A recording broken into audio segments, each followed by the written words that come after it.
Hi, I'm Susan Swain, host of C-SPAN's Q&A, where we spend an hour with nonfiction writers and historians who add context to today's news. On this episode, writer and filmmaker William Doyle joins us to talk about his new book, Titan of the Senate. It tells the story of the longest-serving Republican senator, Orrin Hatch of Utah. Senator Hatch served from 1977 through 2019 and passed away at the age of 88 in April of 2022.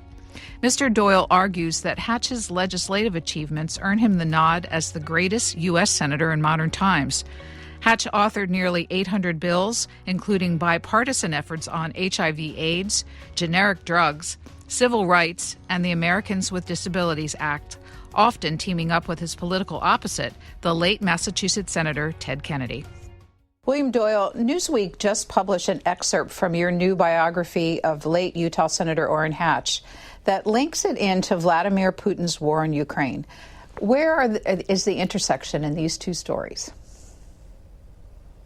There are several. The first is that Orrin Hatch, in the Obama-Trump inaugural, the day of that inauguration in 2017, Orrin Hatch was basically vanished from Washington, D.C., and unknown to almost everybody, he was whisked away to a secret location and appointed by the incoming Trump administration as the nuclear designated survivor. And my book actually explores that day in great detail, and there are some major surprises that happened inside the details of that day. But what that illustrates, of course, is the terrible burden of having a nuclear football several yards away from you. And Orrin Hatch had a military officer with a nuclear football ready to follow his orders in case something terrible happened at the inauguration. And the irony is that Orrin Hatch was probably the best equipped federal official to do that because and you know that's a tradition that goes back to the basically to the Carter-Reagan transition. But Orrin Hatch had served as the chairman of three major congressional committees. And he served in Congress when he retired the following year for 42 years. So there are a few people knew the inside details of the federal government than Orrin Hatch.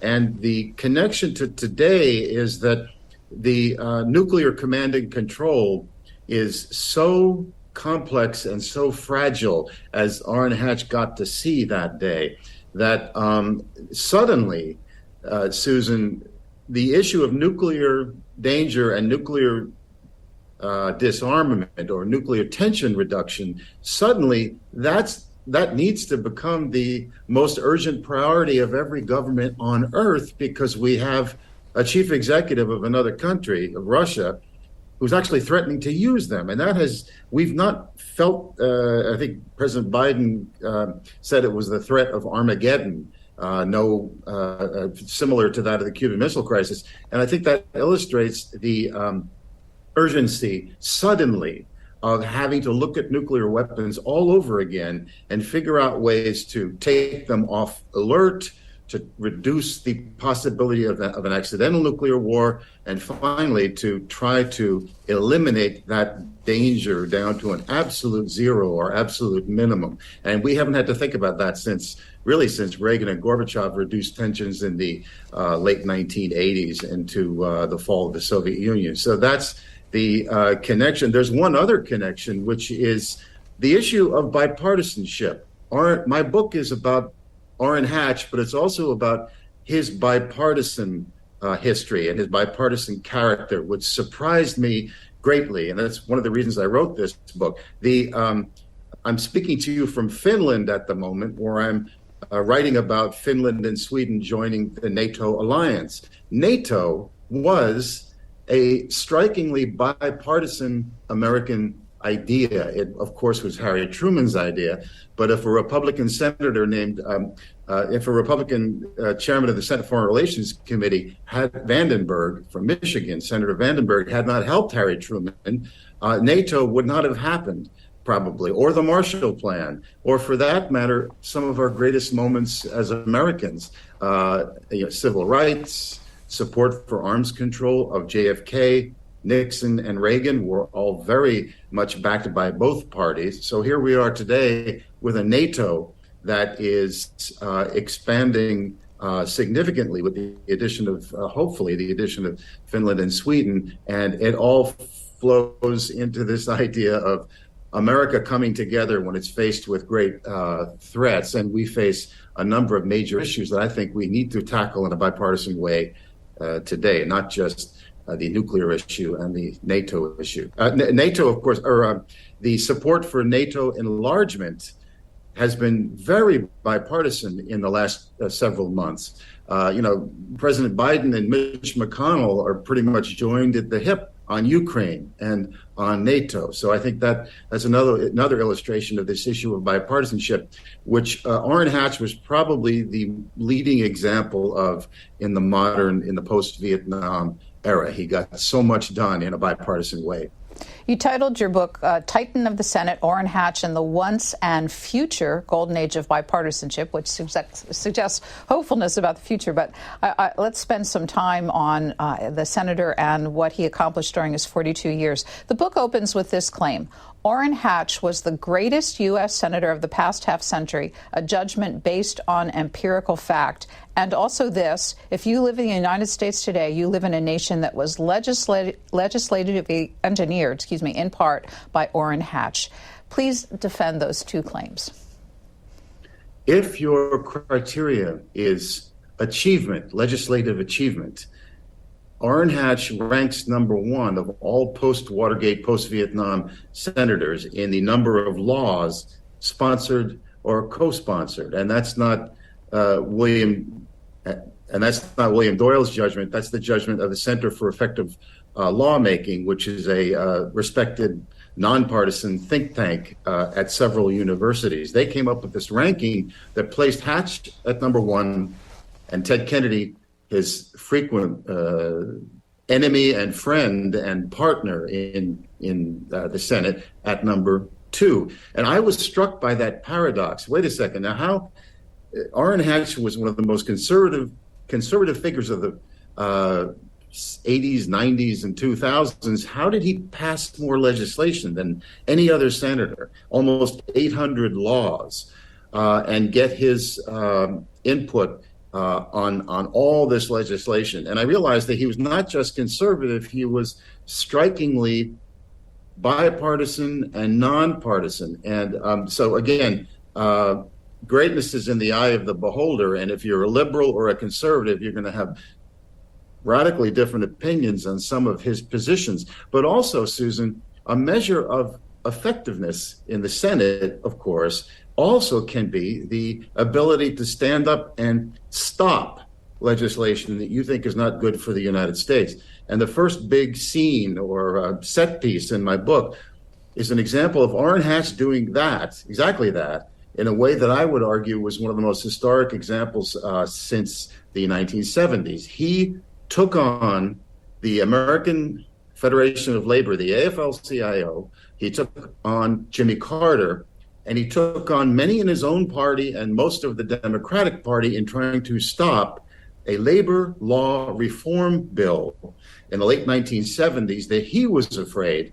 By the way, he was a former union man. For 6 years of his adult life, he was a union man union member in Pittsburgh, Pennsylvania, working with his hands. His father was a union leader in the Pittsburgh area. But he thought, and by now he had become a Republican, and he thought that if unions suddenly had a big expansion of power, that the dues, the extra dues that would flow into unions would flow directly to the Democratic Party, and the wounded, and some thought fatally wounded, Republican Party of 1977-78 would be killed and would die. And that seemed to be happening already anyway in the wake of the failed presidencies of Nixon and Ford. The truth, the fact was the opposite, actually. There was a groundswell, eventually led by Reagan, toward a much more conservative turn among many Americans. But he stood up and stopped that bill. Howard Baker, the Republican leader in the Senate, said, Orrin, you're going to lose. You can't win this thing. And he was his first term as senator. And Hatch said, no, I've got to stop this because I'll save the two-party system. Otherwise, it's going to collapse. And he had the help of a handful of other senators, and he launched a filibuster, an incredibly dramatic one. And it was against Senator Robert Byrd, the Democratic leader on the floor of the Senate. And it turned into a series of very dramatic votes that Hatch eventually won, which suddenly gave him, as a first-term Republican senator from Utah, the gravitas inside the Republican Party and the conservative movement to, number one, be spoke of as a possible presidential contender, and number two, to spend the rest of his career in a number of cases leaping over the ideological wall and doing great things with liberals and with Democrats. A great example of that is 1984. Orrin Hatch got together with liberal Democratic Representative Henry Waxman on an issue that I don't think is left or right at all. It's a technical administrative issue, a big one, affecting almost all Americans, and that is, or their families, generic drugs. The Hatch-Waxman Act of 1984 basically created the modern generic drug industry, which has saved you and I and then all Americans literally trillions of dollars since then. So I think that's a perfect example of bipartisanship in action. You, if one looks at your career, your journalism and your books and your TV projects are pretty wide-ranging in their subject matter. How did you come to write a book about Orrin Hatch? Well, a friend of mine, a leader in the finance industry in New York City, a man named John Castle, fascinating historically also because he owned the Kennedy compound. He bought the Kennedy compound in Palm Beach, Florida from the Kennedy family, and that was his home for a number of years. But he's also a great history buff and political observer. He pointed out to me this ranking of Hatch in the pantheon of achievement among modern senators. And I couldn't believe it. And I thought, I've got to explore the bipartisan side of this because my first job was in the United States Senate as a lowliest of the low intern, basically licking envelopes and working the auto pen machine and delivering messages to other senators. But I developed a great love for that institution. And I also, Susan, came across the Senate Historian's Office, which is an amazing resource for researchers and authors and students. In fact, for this book, Titan of the Senate, I went back to the Senate Historian's Office, where I had done research projects so many years ago for Senator James Buckley, by the way, of New York, who was the only capital C conservative senator in American history. He took office in a unusual three-way race between a liberal Democrat, a liberal Republican, and he took the conservative vote and came in on a three-way race. But I went to the Senate Historian's Office 3 years ago, and I withdrew 10,000, or I copied 10,000 pages of research on Orrin Hatch, on all the senators he worked with on the issues of the day, internal correspondence among senators, and it reveals a modern history of the Senate, through one person's experience that, in my opinion, it kind of reveals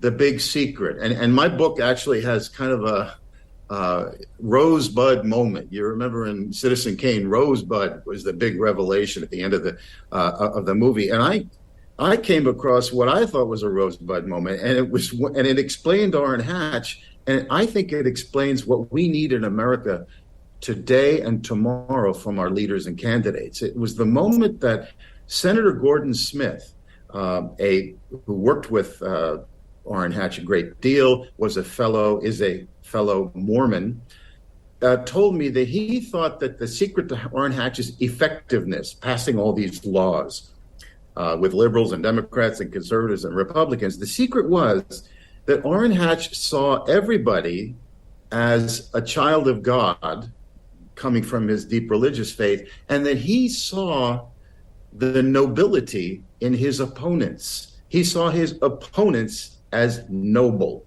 And I thought, I haven't heard that in my adult life much. In politics, considering your opponents to be noble, considering yourself even to be occasionally fallible.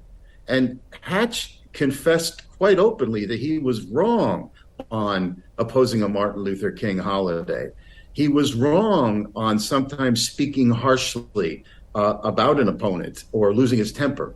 So he regularly would be very honest about that. So I thought, if we could we could see our opponents as noble and ourselves as fallible, and maybe if we entertained the notion, just for a fleeting moment, that maybe the United States is currently is not dominated by Marxist, communist, leftist demons, that maybe people on the other side of an argument might be open-minded, sincere, rational thinking Americans, as I think the vast majority of us are. There are Marxists in America. I think there are, a few dozen perhaps, genuine Marxists, a few hundred perhaps. And there are Nazis and fascists in America. Again, a few hundred probably. So I think we have to start at least thinking of the possibility that we're all coming, in most cases, from very noble or heartfelt positions and directions and foundations.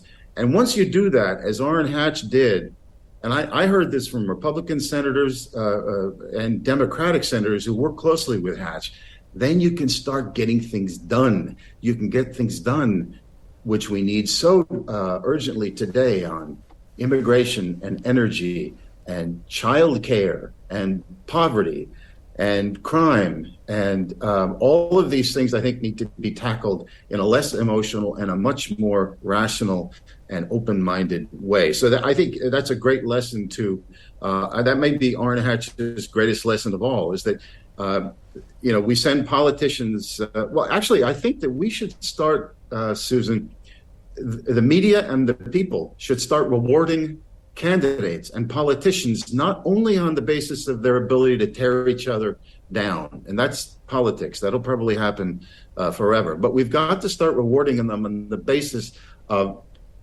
how are they going to work with the other side? How are they going to work with the middle? How are they going to persuade large groups of their constituents to maybe think in a new way about an issue? How we should be asking our candidates, what do you disagree with your own party on? How are you going to convince your party that there's a new direction on a certain issue? What kind of courage are you going to show in bucking conventional wisdom or bucking ideology when it's not really appropriate? So I don't think we're all going to hold hands and sing Kumbaya soon, but I think we have to demand a lot more of ourselves and of our leaders and our candidates to get the country moving forward, not moving to the left or the right so much as moving forward and being uplifted and inspiring the world, as I think we could start doing tomorrow. I speak to people around the United States now, and I so often hear people say, "Oh, things have never been this bad. It's so vicious. There's so much hate, and it'll never get better. It's all going to hell." And I think that assumes so much about the American people. I think with the right leadership and the right thinking and the right way of talking to each other, we can inspire the world again. I think it could start tomorrow. I think this hatred could be channeled into much more productive directions for America. I want to get a couple of other points about his early biography on the record. You said he was born in Pittsburgh. His father was a union man, a metal lather, mother homemaker. There were 9 children in the family, you write in the book. But I'd like you to describe this a little more, because you say that his conservative views were formed from a personal culture of self-reliance. Would you briefly describe the family economics that the Hatch family experienced as Orrin was growing up? Yes, the Hatch family was not desperately poor. They did not starve, but it was a large family, and it was a very low-income family. What held them together really was their Mormon faith. And in Pittsburgh at the time, there were not many members of the Church of Jesus Christ of Latter-day Saints. There were, but it was a tight-knit group and very loving and very family-oriented. But the finances were very hard for Hatch because Orrin Hatch, that is, and because he decided to pursue a law degree, and his family didn't have the money to do that. So he kind of I tell the story in my book about he kind of serendipitously, mysteriously got a scholarship to University of Pittsburgh Law School, and he also went to Brigham Young University in Utah for an undergraduate. And his real formative time was as a Mormon missionary in the Midwest. He got to see people in trouble. He got to see people who were in desperate poverty, and he concluded two very interesting things. One was that the federal government, and remember, he developed a very conservative philosophy very early on in his life, but he realized the federal government should provide a safety net, a layer of compassion for people who truly could not help themselves, because he met them and he saw them and he felt their struggles, knocking on doors and trying to persuade people to listen to the Mormon message. And he was a very effective proselytizer, one of the most effective the church had ever seen in that region. But he also concluded that a fair amount of people, he noticed, were giving up.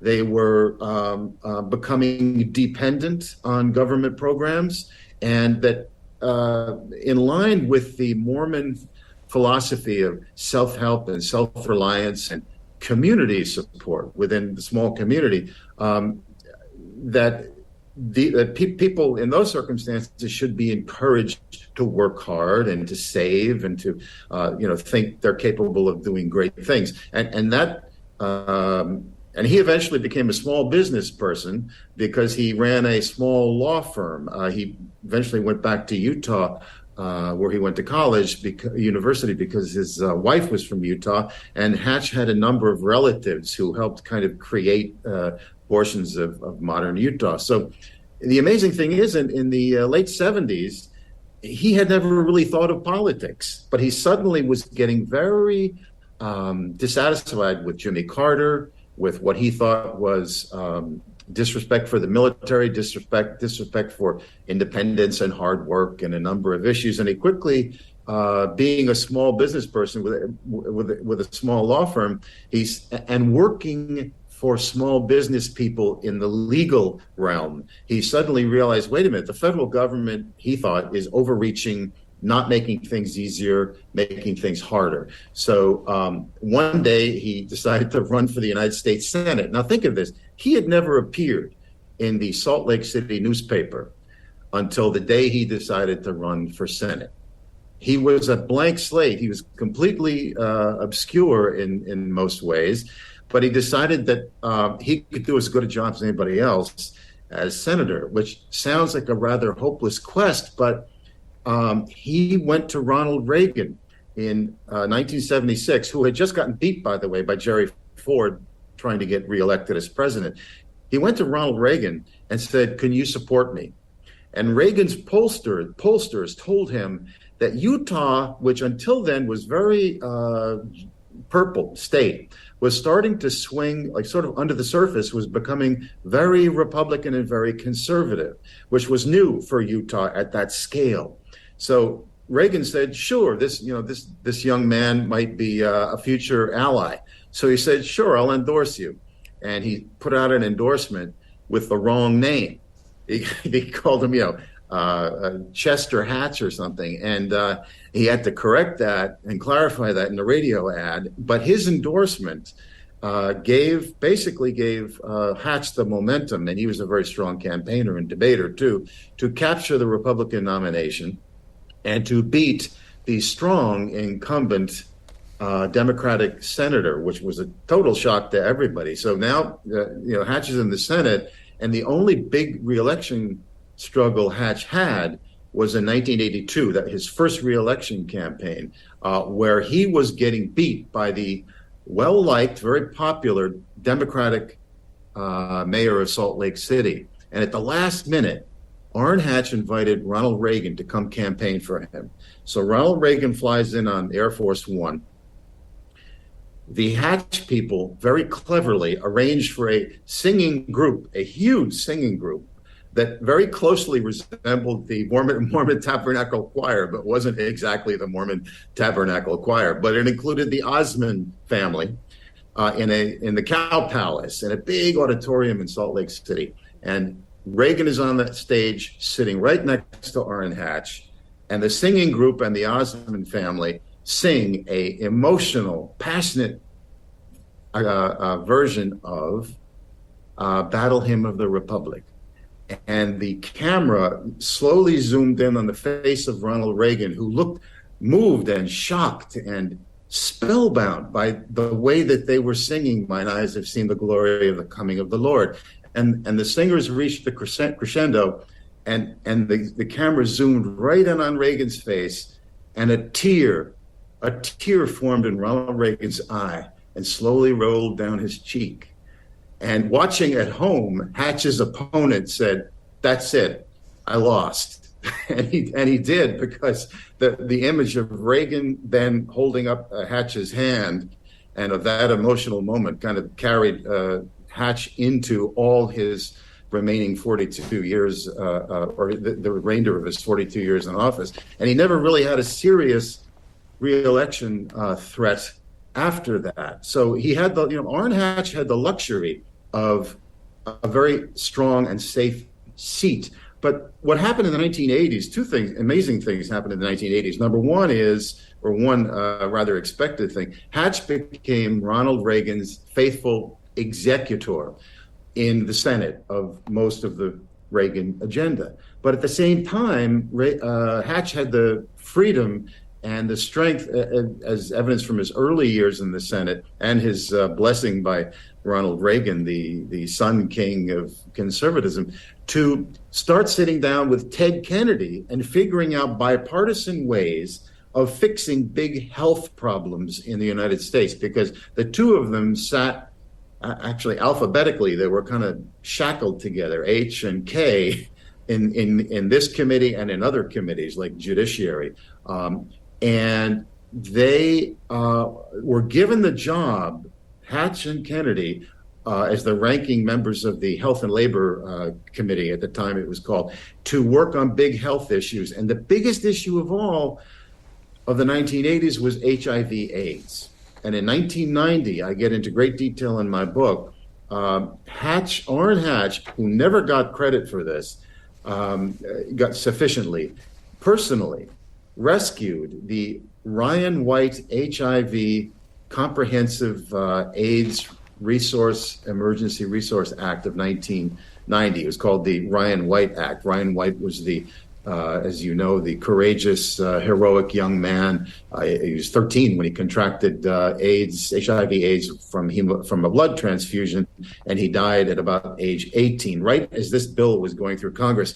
And there was opposition to it on the Republican and conservative side. And Orrin Hatch fought this bill through the Senate and saved it and pushed it through. This was the first big federal commitment to HIV/AIDS research, education, treatment.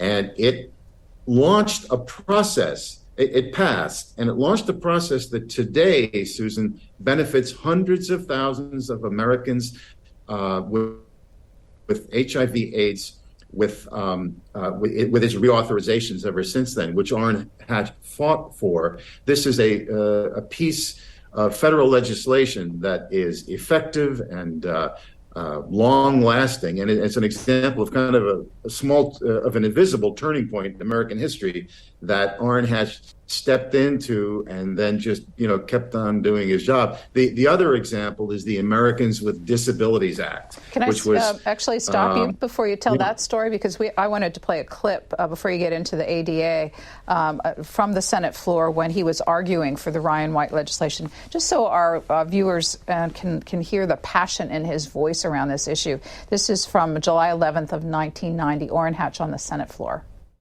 People shouldn't be discriminated against because they may have a virus that some in this society didn't cause themselves to come upon themselves. We can go right back into that whole issue.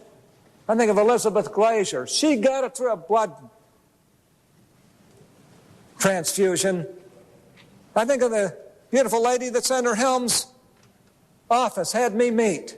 She got it because a doctor didn't tell her that her husband was bisexual and that he had AIDS, and he could have told her. Should she be discriminated against? Should Elizabeth Glazier be discriminated against? Should some teenager who got it because his mother got it through a blood transfusion be discriminated against? And yes, should a homosexual be discriminated against?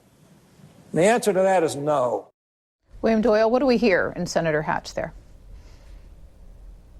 I'm so glad you picked that clip. That's I think, one of the greatest moments in the history of the Senate. Think of what just happened.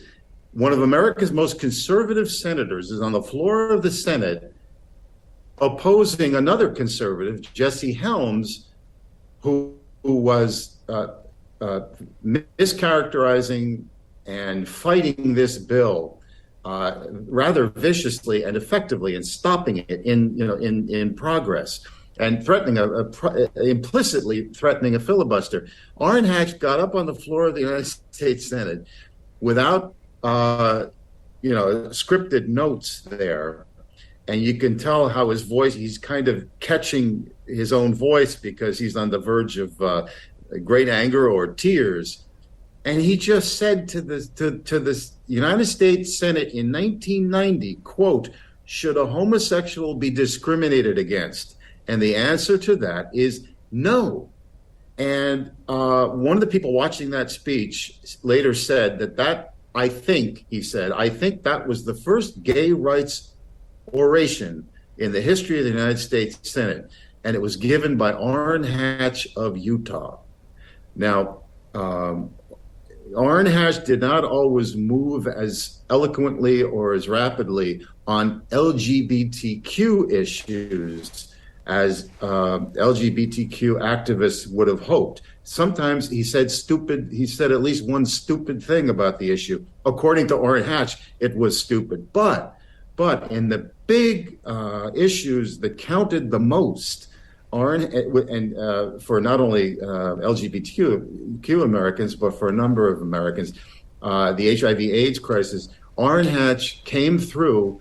And if it wasn't for Orrin Hatch, according to the leading Senate AIDS advisor at the time, told me, he said, if Orrin Hatch hadn't done what he did, what you just saw him do, the Ryan White Act never would have passed, or it would have been significantly delayed, and the federal response to AIDS would have been significantly delayed because there was no other Republican with his influence fighting for that legislation. So that is a superb example of how Orrin Hatch delivered, a great achievement for America when it was urgently needed. Yeah, and ultimately, the Ryan White bill passed the Senate by 95-4, so he convinced quite a few of his Republican colleagues to join with him. Let's move to the ADA, and I'm going to tell you we have about 25 minutes left in our conversation. Another 1990 project with Senator Kennedy and also Tom Harkin of Iowa, which ultimately passed on a roll call vote of the Senate of 91-6. And it's the Americans with Disabilities Act, which you say not only changed life for millions of Americans going forward, but also inspired changes around the world. How did he get it done? Well, I should point out that the clip we saw earlier happened the same summer. I call it the summer of glory of 1990. And in fact, I think that that particular clip may have been related to the Americans with Disabilities Act, which interestingly was in great danger. It was about to die on the floor of the U.S. Senate at the hands of Jesse Helms also over the issue of AIDS, which related to restaurant workers and making an exception for that. But the Americans with Disabilities Act was pioneered by not by politicians, but by activists, disability activists who fought for this for years. And Republican Senator Lowell Weicker from Connecticut. Mm-hmm. Yeah. Exactly. Connecticut, he got voted out, and then Tom Harkin was a great supporter of this.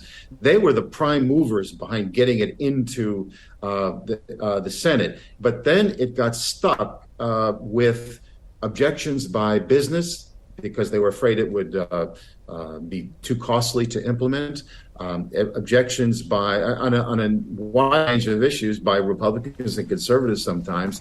And Orrin Hatch made a decision early on, we've got to pass this because disabled Americans, of which there are 43 million, including his brother-in-law, who slept in an iron lung every night and who Orrin Hatch had to carry in his own hands through the Mormon temple to go to services. So he had a very emotional connection to this disability, as do so many Americans.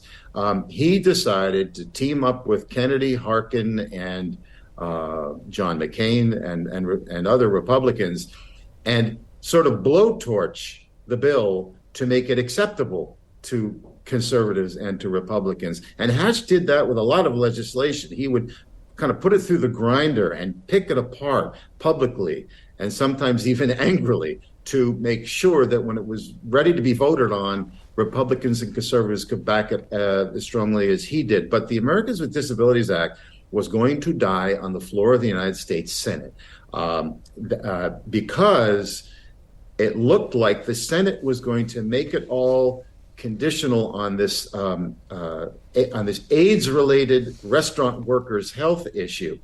And Coretta Scott King, who was advising the disability rights people and the disability rights leadership, had a press conference, and they said if the Chapman Amendment, which was this controversial piece of the ADA, if the Chapman Amendment is in the ADA, we will oppose the ADA. We're going to pull back our support. And if that happened, the whole thing was going to fall apart indefinitely. So Hatch, with minutes to spare, and I get into this drama, a great legislative drama. It's right out of a movie. He's the only person who can pull this off. He's in the Republican cloakroom, and Democrats and Republicans are coming in trying to figure out how to solve this, because Jesse Helms is about to marshal the strength to kill the ADA indefinitely, and it's happening on the Senate floor. So Hatch has his aides come in. One of them is hugely pregnant and lying down, making notes, and everything is being done handwritten on paper because there's no time to type anything up. Hatch finally thinks he has a solution, and he's kind of tackled on the way onto the Senate floor by disability rights activists who are pleading with him to save the ADA. And he gets on the floor of the Senate and he starts to speak with handwritten notes.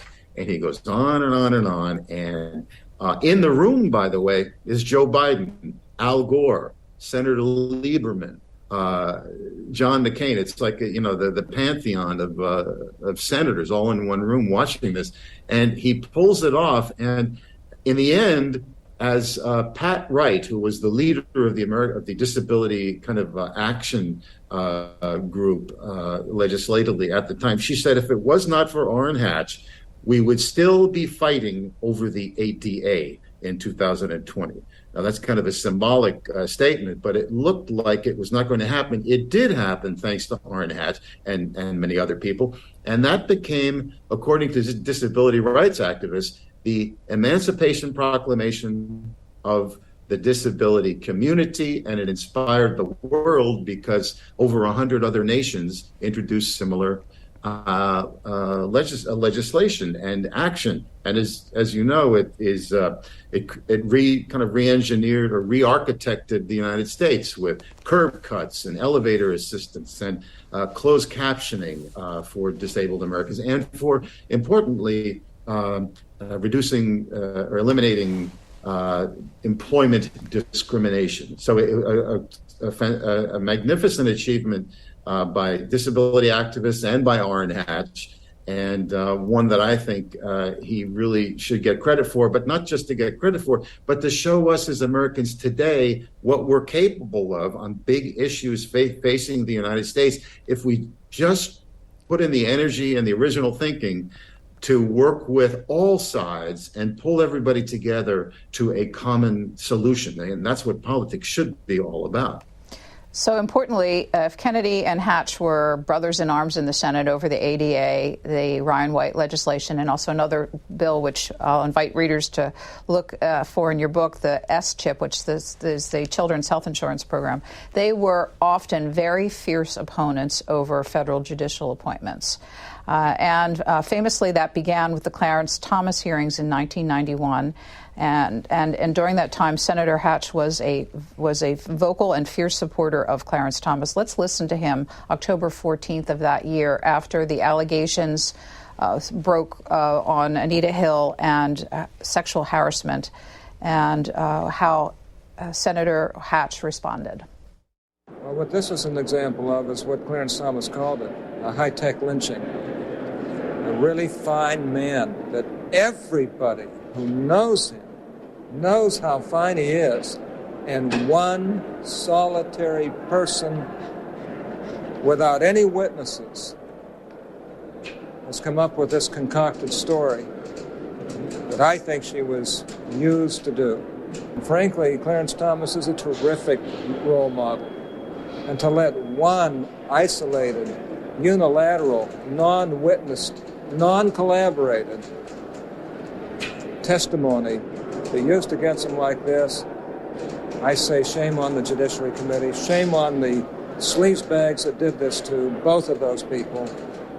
And let's get going with confirming Clarence Thomas, and let's put him on the Supreme Court where he belongs and where he deserves to be.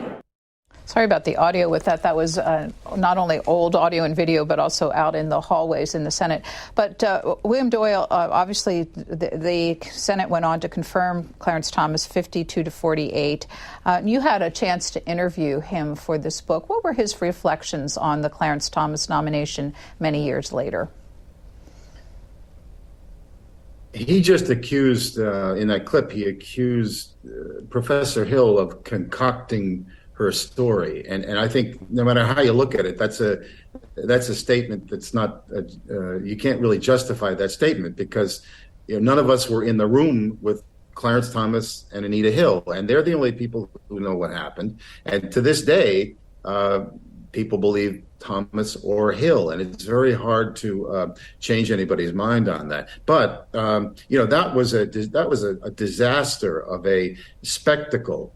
Of elderly, largely elderly white men, and asking these intensely personal questions of a African-American professor. Clarence Thomas considered it to be a vicious attack against him, and the whole episode, which was presided over by Joe Biden, of course, who cut the proceedings short as witnesses, as at least one witness, seemed to be on the verge of coming forward to corroborate Anita Hill's side of things. And as I understand it, Joe Biden never apologized to Anita Hill, shut the proceedings down, I think, because it was making everybody look almost everybody looked terrible. Now, Hatch always believed Clarence Thomas, but he did say that out of this spectacle, out of this really terrible event, one good thing did happen, and that was that the issue of sexual harassment in the workplace was suddenly discussed by Americans and brought out into the open, and that's a good thing. And I would totally agree with him on that. But don't forget that there's no person more responsible for shaping the modern Supreme Court than Orrin Hatch.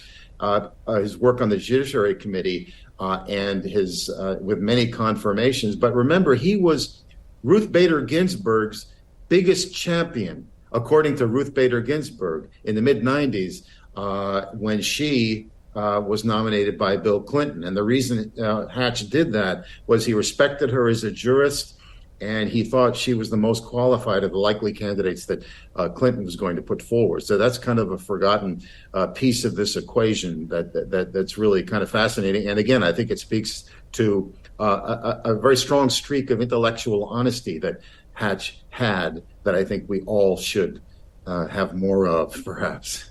In the year 2000, Orrin Hatch considered a presidential run that got cut pretty short. What do you think happened there?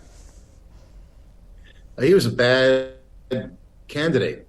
Go to the C-SPAN library and take a look at some of his speeches. He speaks at 100 miles an hour. He jumps from issue to issue, and he talks about the sausage-making aspects of legislation rather than inspiring people to lofty visions and lofty ideas. It's a really, and he himself said, I joined the fraternity of many, many senators who think they should be president and then have their dreams destroyed by reality. He actually had kind of a sense of humor about it. He got nowhere in the process in the primaries, and he backed out very early. He was not a good presidential candidate. I think he was, if you can somehow put ideology aside, and I know that's very, very hard for many people, including myself, if you can do that, I think you would conclude that he was, as the bipartisan think tank analysis said, probably our most effective senator of the post-Vietnam era. I can't think of anybody else who was so influential on so many big issues having to do with the Constitution and religious freedom, children's health insurance for poor American families, and disability rights, and many, many health issues that Hatch and Kennedy worked together on their Labor and Health Committee. So again, I think he's kind of a model. I think politicians and candidates should study Titan of the Senate for lessons on how to become a legislative leader in the modern age. I think these lessons are striking because relatively so few other senators and congresspeople, representatives, have had such a track record. 15 minutes left, and I wanted to talk a little bit more about his Mormon faith, and a couple of interesting points I noted in the book, that he would often kneel to pray in the office. How did he respond to other staff members who may not have been, to staff members in an office who may not have been as religious or as forward about their religion as he was? Was he accepting? In the spirit of, as he was politically, in the spirit of seeing your opponents as noble, I think his automatic assumption was, okay, you're a child of God, I'm a child of God. That means that I'm no better than you are. That means that we're all deserving of equal respect and being listened to. And that I heard from a number of his aides and people who came into contact with him. So that was a kind of a basic foundation of decency and really true, Judeo-Christian faith. I think that was very strong with him. And that influenced everything he did. Like, as you say, he prayed every day. He was a Mormon bishop. As you know, Mormon clergy are not full-time clergy. They are usually people with other full-time jobs, and they become a bishop. In his case, he was a bishop and a Sunday school teacher for much of his life.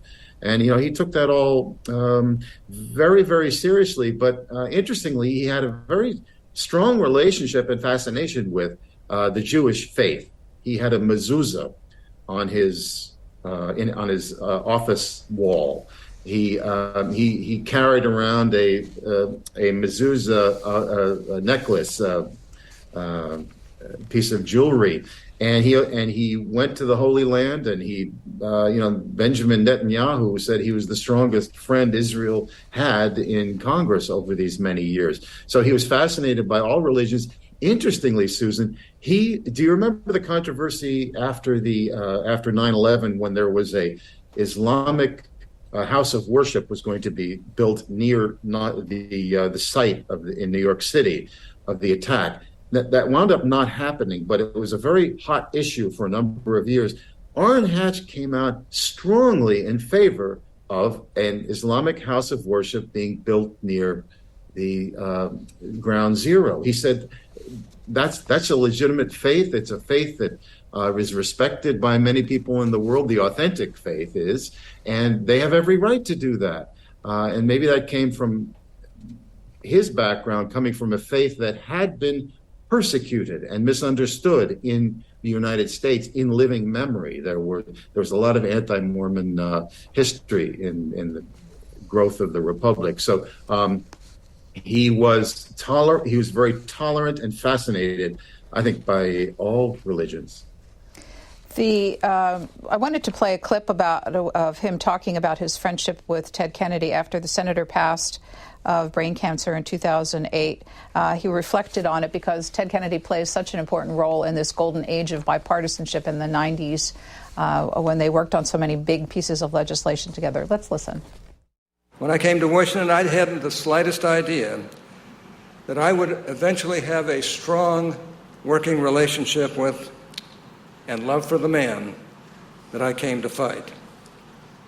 And if you would have told me that he would become one of my closest friends in the world, I probably would have suggested that you need professional help. But that's exactly what happened. There are a few men with whom I have had less in common. Ted was born in a famous, well-to-do family of Boston. He attended private schools and Harvard University, was politically liberal, and liberal in his lifestyle, at least until he married Vicki, who set him straight, by the way. I grew up poor in a working-class family in Pittsburgh, Pennsylvania. I attended public school. And the Harvard of Utah, BYU, that should get a bigger laugh than that.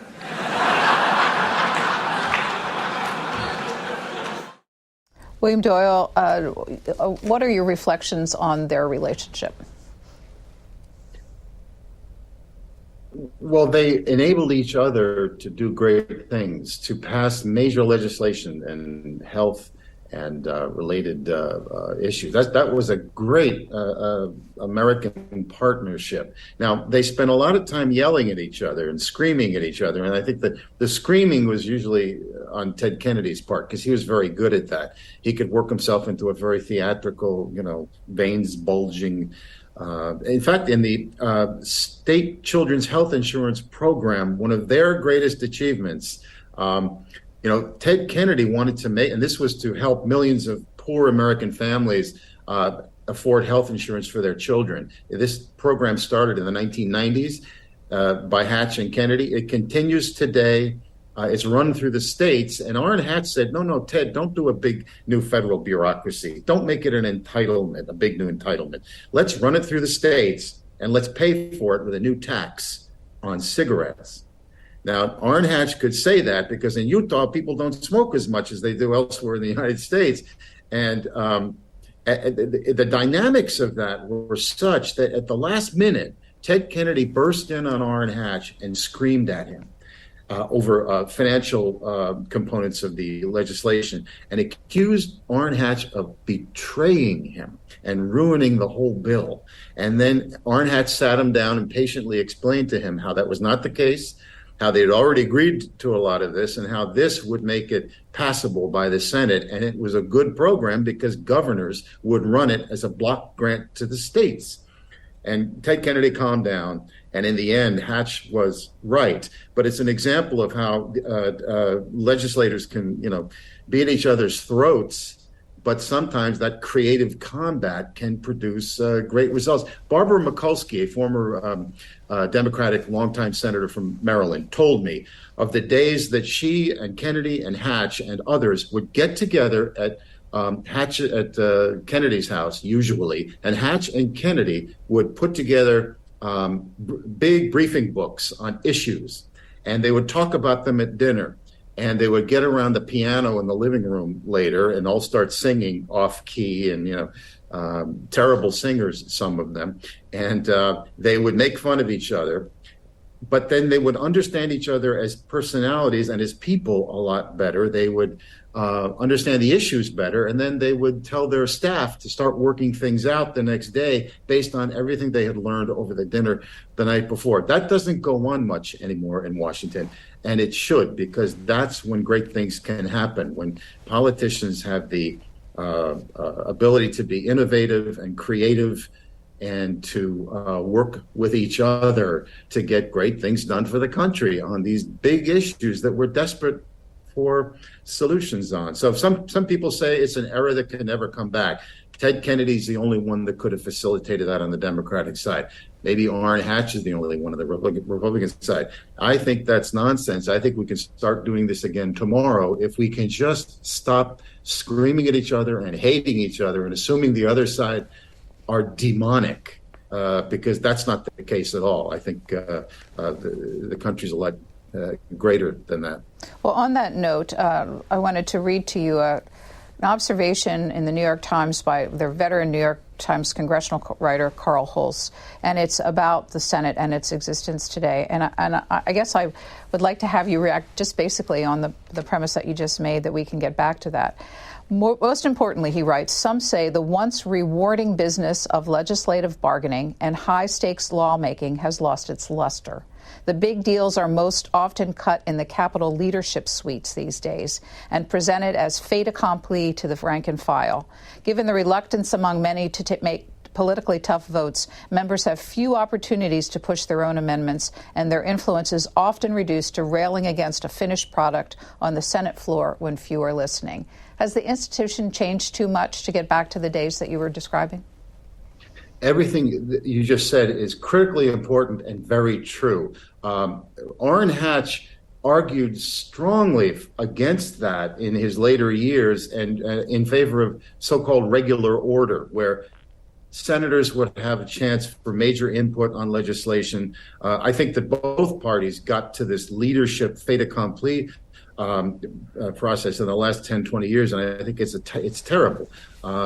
We have to go back to the way things were. We could. It's not that hard. American history moves in cycles.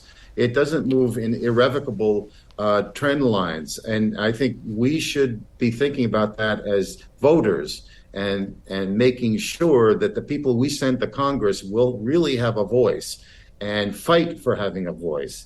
And that's what makes America great is this tension and the arguing and the debating, and sometimes great things can emerge from that, but only if there's room for negotiation and for compromise. Bipartisanship, which is a big theme of my book, sometimes creates very, very bad ideas. Like Vietnam was bipartisan.